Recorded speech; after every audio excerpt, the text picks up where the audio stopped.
कहते हैं समर्थ को नहीं दोष गोसाई, क्या भारत का बदला चुकाएगा मलेशिया? आखिर ऐसा क्या कर रहा है मलेशिया भारत में? तो वहीं दूसरी तरफ चाइना ने प्रतिबंध लगा दिए अमेरिकी कंपनियों पर। क्या अमेरिकी सेना ने पूरी तरीके से चाइना को घेर लिया है? जियोपॉलिटिक्स में धमाल मचा हुआ है। आइए जानते हैं इन खबरों को विस्तार से। चाइना और अमेरिका में अभी हाल फिलहाल में चल रही है बलून वाली लड़ाई, और ये बलून वाली लड़ाई खत्म होती हुई नहीं दिख रही है। चाइना ने कहा था कि ये हमारा बलून है, भटक कर तुम्हारे तरफ चला गया है, हमें वापस कर दो। और इसका मलबा वगैरह, एक तो तुमने गलती करी कि इसे मार कर गिरा दिया, अब ऊपर से तुम इसे मलबा भी नहीं दे रहे हो, मलबा तो हमें वापस कर दो। वैसे आपको बता दें, समंदर में बहुत बड़े क्षेत्र में मलबा फैला था, जिसे अमेरिकी नेवी ने बड़ी मशक्कत के बाद निकाला।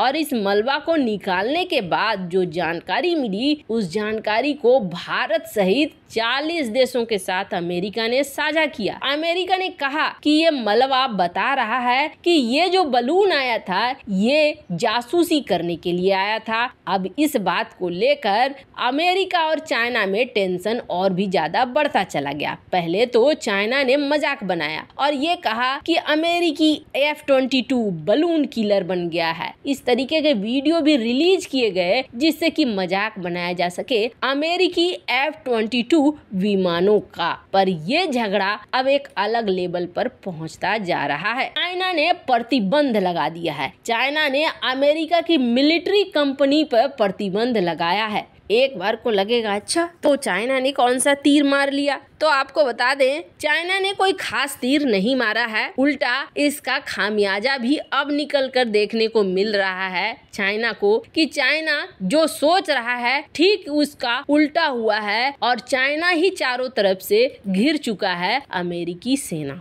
वैसे आपको बता दें चाइना ने जो 2 कंपनियों के ऊपर प्रतिबंध लगाए हैं उनमें से एक है लॉकहीड मार्टिन, नाम तो सुना ही होगा, काफी बड़ा नाम है, और दूसरा है रेथोन। इन दोनों पर क्यों लगाया प्रतिबंध? तो चाइना का कहना है कि ये दोनों कंपनियां हमारे ताइवान को दे रही है हथियार, ताइवान को तैयार कर रही हैं ये दोनों कंपनियां हमसे लड़ने के लिए। जो हमारे साथ एक एक्ट बना था 1979 में, ताइवान रिलेशन एक्ट, और इस एक्ट में अमेरिका ये कह रहा है कि हमने तो ताइवान को इस एक्ट के तहत ही बेचे हैं हथियार, इसमें तुम्हें क्यों टेंशन होने लगी है। यानी ताइवान को इस एक्ट में ये मिला था कि अपनी सुरक्षा करने का हक है, तो उस हक के तहत सुरक्षा कैसे होगा? बिना हथियारों का तो सुरक्षा होगा नहीं। अमेरिका का कहना है कि हम तुमसे कोई दुश्मनी नहीं निभा रहे हैं, 1989 का ये एक्ट फॉलो कर रहे हैं, बस और कुछ नहीं। चाइना कह रहा है अच्छा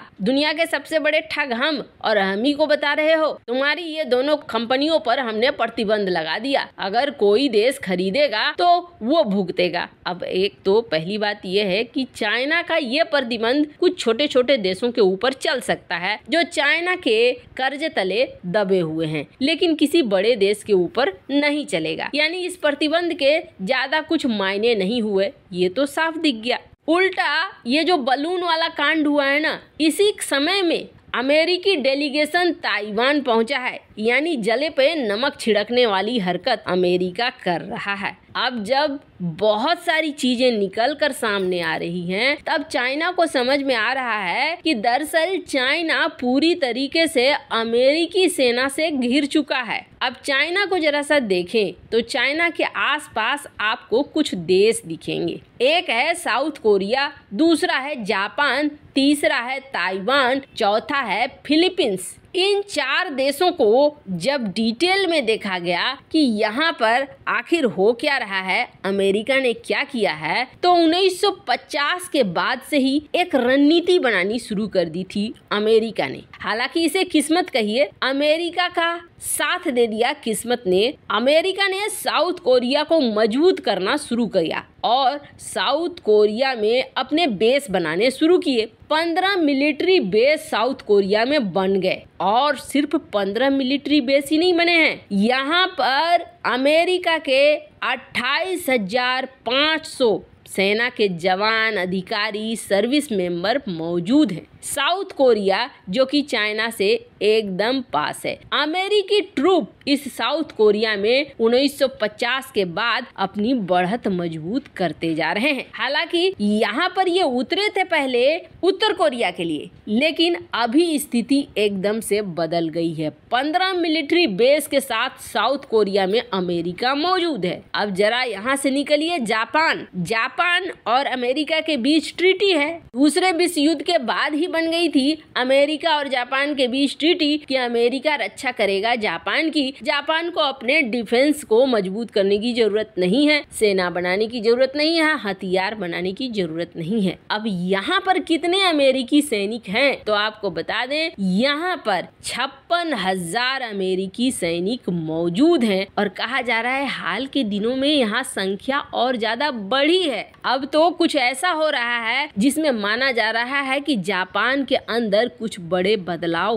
हो रहे हैं। इसके बाद आगे बढ़ते हैं ताइवान। वैसे तो आधिकारिक तौर पर न तो ताइवान कहता है कि अमेरिका की सेना यहाँ पे है और न अमेरिका कहता है कि हमारा कोई यहाँ पर है, लेकिन कहा जा रहा है कि 39 अनऑफिशियल लोग यहाँ पर हैं जो सेना के हैं या अधिकारी हैं या एजेंसी हैं। इसके अलावे 29 मरीन कॉप भी हैं और इसके अलावे 2 सर्विस मेंबर हैं आर्मी से, 3 हैं नेवी से, 5 हैं एयरफोर्स से। ये आधिकारिक आंकड़ा नहीं है, लेकिन ये आंकड़े मीडिया में निकल कर आ रहे हैं। इसके अलावे फिलीपींस में अब तो सीधे सीधे खुल्लम खुल्ला चीजें सामने आ गई है कि फिलीपींस में न्यूक्लियर मिसाइलें भी तैनात होंगी और 196 इस वक्त एक्टिव ड्यूटी सोल्जर यहाँ पर मौजूद हैं। यानी चाइना को अमेरिकी सेना ने अपने बेस और अपने हथियारों से घेर कर रखा हुआ है और इतने